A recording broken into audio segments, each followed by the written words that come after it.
Bueno, y en el encuentro de la red de dirigentes de la región metropolitana por el déficit cero se presentó la primera estimación y caracterización de la crisis por vivienda. Para profundizar en los hallazgos de este informe, conversamos a esta hora de la tarde con Sebastián Bowen, director ejecutivo de Déficit Cero. Sebastián, ¿qué tal? Muchas gracias por tu tiempo con CNN Chile.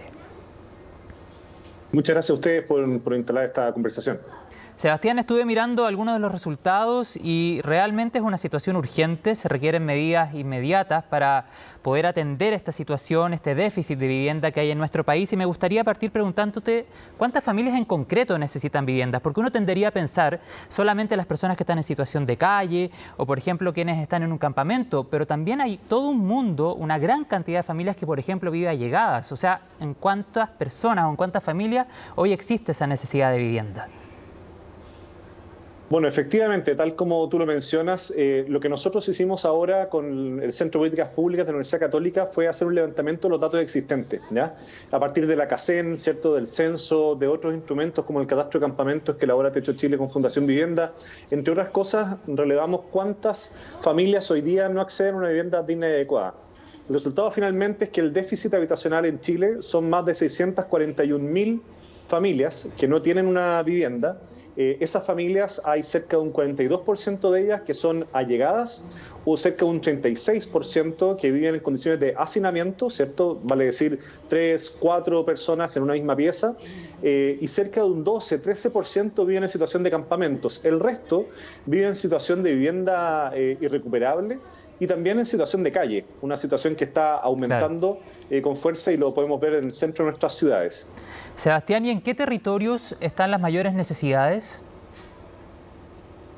Bueno, se concentra con mucha fuerza en las principales urbes, ¿verdad?, de nuestro país. Entonces, en la región metropolitana está aproximadamente el 50% de ese déficit habitacional, tanto en materia, en total, ¿verdad?, en materia de llegados, hacinados, campamentos, etcétera. Luego, ciertamente Valparaíso es la segunda región con más preponderancia en estos indicadores.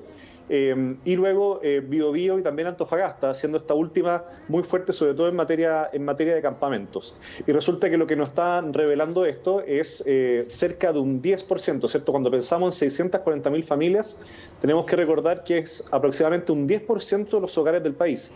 Vale decir, es lo que nosotros hemos dicho, el otro 10%. Después de una semana en que ha estado toda la discusión en torno al retiro del 10%, bueno, este es el otro 10%, que es esas familias en Chile que no están accediendo a una vivienda digna y adecuada, y donde desde Déficit Cero, en conjunto con toda la alianza que estamos construyendo, los mismos dirigentes de comités de vivienda y otros actores, buscamos convocar a la sociedad para poner también un foco ahí, puesto que debemos atender con urgencia ese nivel de emergencia habitacional que estamos viviendo. Y un dato bien relevante para finalizar este punto es que no solamente son las familias que hoy día les falta una vivienda, también están todas las familias que están próximas a poder a entrar finalmente en esta condición. Por ejemplo, cuando hablamos de familias que están pagando un alto precio en sus arriendos, y nos damos cuenta que es uno de los principales factores para irse finalmente a vivir en condiciones de campamento, de condiciones de allegado, es cuando las familias arrendando, ya frente a una crisis económica, una pérdida de empleo o un aumento del arriendo, no lo pueden seguir pagando. En total, más de 400.000 familias en Chile pagarían un arriendo inasequible, digamos, vale decir, pagan más de un 30% de sus ingresos en arriendo de su hogar. Y de esa cifra, cerca de la mitad, en el fondo, un poco menos, son familias que no tienen contrato justamente para poder pagar ese arriendo, y eso ya son los arriendos muchas veces informales, abusivos, que a veces se pueden dar, que comienzan a dejar un cierto nivel de vulnerabilidad habitacional y familias que se pueden sumar a este déficit que está en aumento. Claro, los antecedentes están sobre la mesa, se requieren medidas urgentes y no solamente una vivienda. Aquí también hay temas económicos, como decías tú, geográficos, de segregación, de seguridad ciudadana. O sea, hay un montón de factores que considerar a la hora de tomar medidas. Y en ese sentido quiero entrar rápidamente para que nos alcance el tiempo en el tema de la convención, porque sabemos que el concepto de vivienda fue muy, pero muy protagonista en la discusión durante la semana que recién pasó.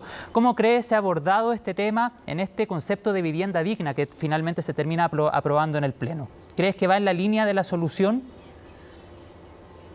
A ver, consagrar el derecho a la vivienda, como se ha hecho últimamente en la Convención, ¿cierto?, con una aprobación bien transversal del derecho a la vivienda y también el derecho a la ciudad, ciertamente es algo que debemos reconocer.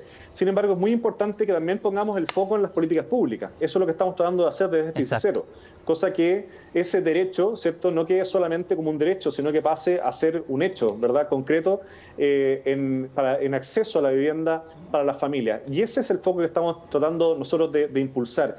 Es decir, cómo impulsamos hoy día, por ejemplo, una diversificación. Cuando pensamos en más de 640.000 familias, pensamos en una demanda que es grande de habitacional, pero al mismo tiempo muy diversa. Son familias de distintas regiones, de distintos tipos de familias, familias de adultos mayores, otras muy numerosas, por ejemplo, que van requiriendo distintos tipos de soluciones. Y al respecto, lo que nosotros vemos es que es necesario hoy día aumentar la oferta habitacional, y para eso queremos trabajar, para hacer propuestas concretas en función de aumentar la oferta habitacional, pero no solamente aumentar la cantidad, sino que también la diversidad de la oferta habitacional para que pueda justamente adaptarse, ajustarse a las necesidades de las distintas familias, y que ojalá eso sea, digamos, levantado y propuesto desde los distintos territorios en conjunto entre municipios, desarrolladores, gobiernos locales y otros actores. Y lo último, porque se nos acaba el tiempo, en ese sentido, ¿crees que va en la línea correcta estas propuestas y este plan que ha presentado el gobierno, particularmente el Ministerio de Vivienda, de alcanzar de aquí al fin del mandato 260.000 viviendas? Es una cantidad insuficiente frente al diagnóstico que tú haces, pero ¿al menos crees que es la línea correcta? A ver, comenzamos de un diagnóstico que me parece a mí que es el acertado. Estamos frente a una emergencia habitacional. Y en ese sentido, el gobierno tiene un mandato legal, dada una ley que se votó hace aproximadamente unos 3 meses atrás, que mandata que justamente se debe crear un plan de emergencia habitacional durante este 2022, y vemos que el ministro lo toma dentro de sus prioridades, el mismo gobierno también. Recordemos que hace solo un mes atrás el gobierno declara dentro de las 8 prioridades gubernamentales el déficit habitacional.